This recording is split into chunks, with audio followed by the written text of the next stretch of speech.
AITA for flirting with the shortest guy in my friend group and making him completely snap at me?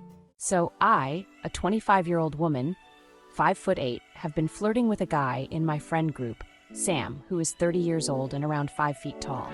Sam is a great guy, super smart, funny, and we always have a good time together. I've always thought he was cute, despite being a lot shorter than me. Honestly, I was really into him and figured I'd drop some hints, so I started flirting with him. At first, it seemed like Sam was into it. When I complimented him or got playful, he'd blush, smile, and sometimes he'd get a little flustered but never said anything. I thought he was just shy, so I kept at it, thinking he'd eventually open up. Well, a few nights ago, a group of us were at a friend's house party, and I figured it was the perfect time to take it up a notch. I complimented him, telling him how good he looked, and even touched his arm playfully a few times. I could see his face turning red, but he still wasn't saying anything, just giving me these tight-lipped smiles. I thought, okay, maybe he's shy, but he likes it.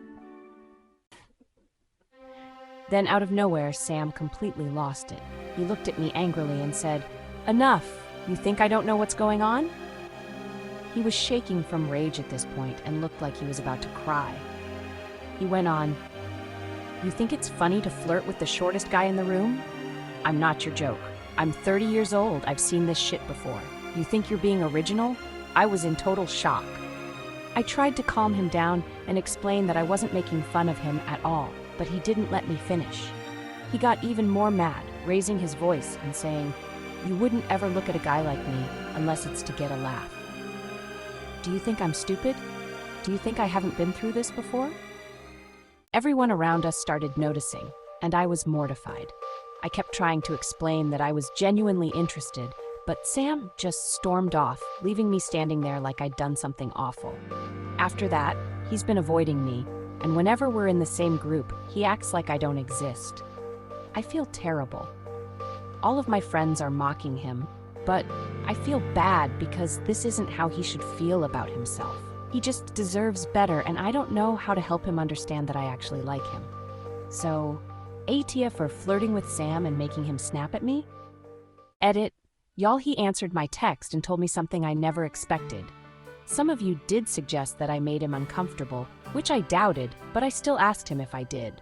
Also, I told him how I never wanted to make fun of him or mock him in any way, and that my compliments were all genuine.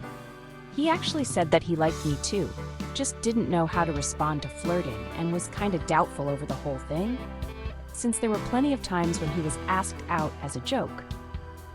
But another thing he said was that one of our mutual friends told him that I was only flirting with him as a joke and making fun of him behind his back. I was frustrated. I immediately told him that none of that was true, and I'll definitely confront that friend in a bit. At the end of our conversation, he did agree to go on a date with me, so I'm real happy. I hope he believes that I'm not doing this as a prank now. Edit 2. So, after Sam and I cleared things up, I couldn't stop thinking about my friend and how he almost sabotaged everything with his lies. Let's call the guy Jake. I decided to confront him over text right away. I messaged Jake asking him why he'd told Sam I was flirting with him as a joke. I figured he'd give me some half-baked excuse about looking out for Sam or something, but instead, the truth came out. Jake admitted he had a crush on me. He said he was jealous and didn't think I'd actually go for someone like Sam, so he got insecure and tried to protect Sam from what he assumed was a prank. He didn't think I'd ever be interested in Sam and thought if he made Sam doubt my intentions, maybe I'd turn my attention elsewhere. In short, Jake's feelings for me completely clouded his judgment, and instead of being upfront, he chose to manipulate the situation. I was furious but also disappointed. I told him it wasn't his place to interfere, and he needed to own up to what he'd done, both to me and Sam. Jake apologized, but honestly, it didn't feel like enough. He said he didn't realize how badly he'd messed things up, but I couldn't shake the feeling that his jealousy was way out of line. For now, I'm putting some distance between us. I told Sam about everything. He was shocked, but also seemed relieved that we'd figured out what was really going on. He thanked me for confronting Jake and standing up for him, and we're moving forward, planning our date. Despite the drama, I'm feeling good about where things are headed with Sam. As for Jake, I'm not sure what his future holds in our friend group, but I know things won't be the same between us for a while.